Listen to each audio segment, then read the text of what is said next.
আজ আমরা এই ভিডিওর মাধ্যমে শ্রী শ্রী মা শারদার কথা থেকে আলোচনা করব।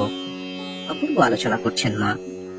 স্বামী ঈশান আনন্দ তিনি বলছেন, একদিন জয়রামবাটিতে আমি মার পায়ে ও হাতে হাত বুলিয়ে দিচ্ছিলাম।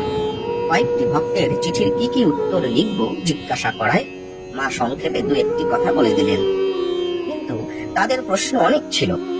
একটু পরে আমি বললাম, মা, আমার তো তেমন জিজ্ঞাসা করবার কোনো প্রশ্ন মনে ওঠে না। জব ধ্যানও তেমন কিছু করছি না।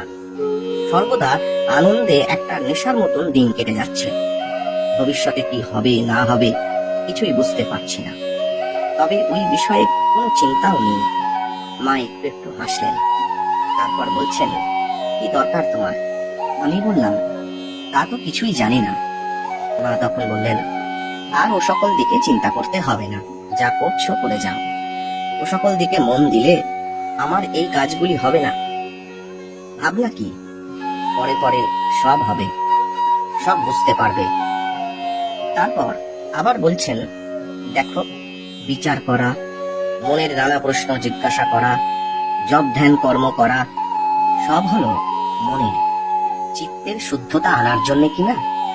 অনিত্য জিনিস থেকে, মনের বিক্ষেপ থেকে মনকে গুটিয়ে শুদ্ধ করে তার সান্নিধ্য লাভের জন্য ব্যাকুল হওয়া।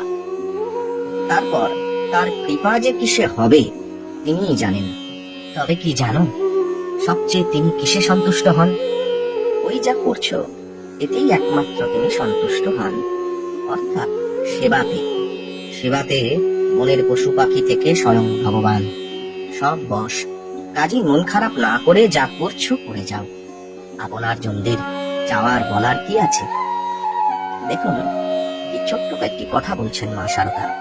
বলছেন সেবা, এই সেবাতেই ভগবান সন্তুষ্ট হন। ভগবানকে আন্তরিকভাবে প্রেম ভালোবাসা দিয়ে নিঃস্বার্থ সেবা করতে হবে আমাদের। পাশাপাশি মা এও বলছেন, তার কৃপা যে কিসে হবে তা তিনিই জানেন, কিন্তু আমাদের কাজ তার সেবা করে যাওয়া। সেবাতে বনের পশু পাখি থেকে স্বয়ং ভগবান, সব বশ। এমনটাই অপূর্ব আলোচনা করেছেন স্বয়ং মা শারদা।